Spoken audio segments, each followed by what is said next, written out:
So one of my neighbors, and you gotta understand, I'm in the country, so neighbors means somebody down the road. It don't mean like next door or anything like that. But he had about 31 plus acres. And he had his home on the market for a little bit of time, but he just sold it.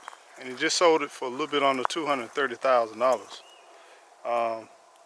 He had a dilapidated old single wide trailer, and he told me over the years he's been on this land, but I looked it up and he really didn't have that much money into the land.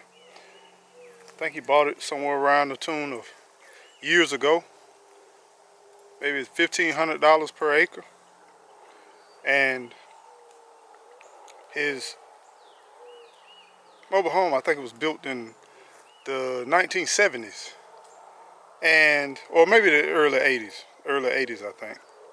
But he bought it used. He kind of repaired it, pieced it together, did a little pole barn, a few other things, and he just recently sold it for a little bit under $239,000. Granted, the real estate market is not doing well in Florida. A lot of things, economy-wise, are not doing the best. The interest rates are not the best. But he says he's moving back home. And he says that his son owns about 100 plus acres. And he's going to move back on the farm with his son. And I was thinking, you know, sometimes we put a lot of money in a lot of different things. 401ks, we put it into stocks and bitcoins and cryptos and all of that kind of stuff. This man just been putting his hard-earned money in his land, doing fences, infrastructure, and everything like that. And he says that he's quite pleased with how much he got. Some people may beg to differ when it comes to that. Some people may say, no, you could have got more, you could have got less, you know. But he's happy with it, he's pleased.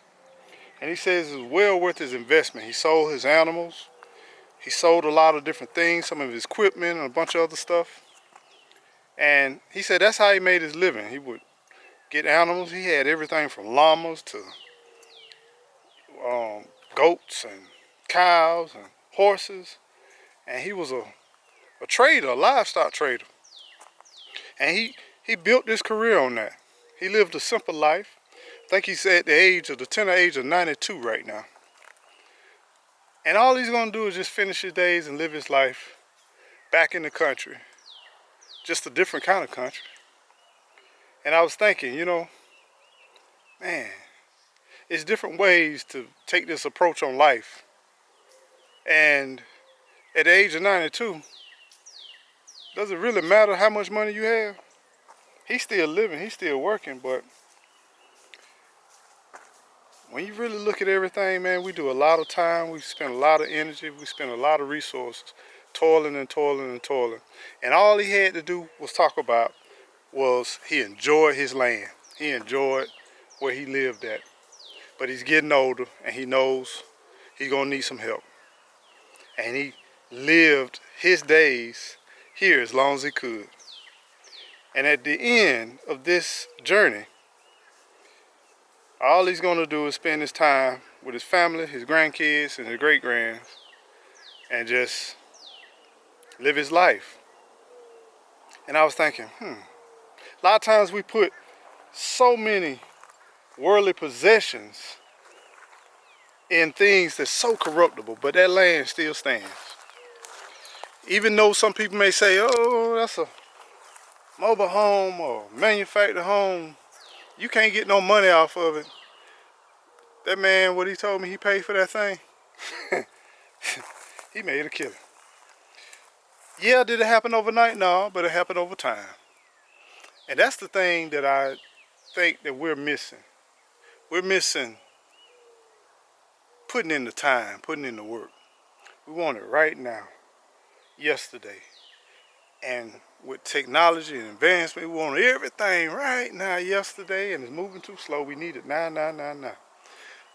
There's another young man on the other end of the scope,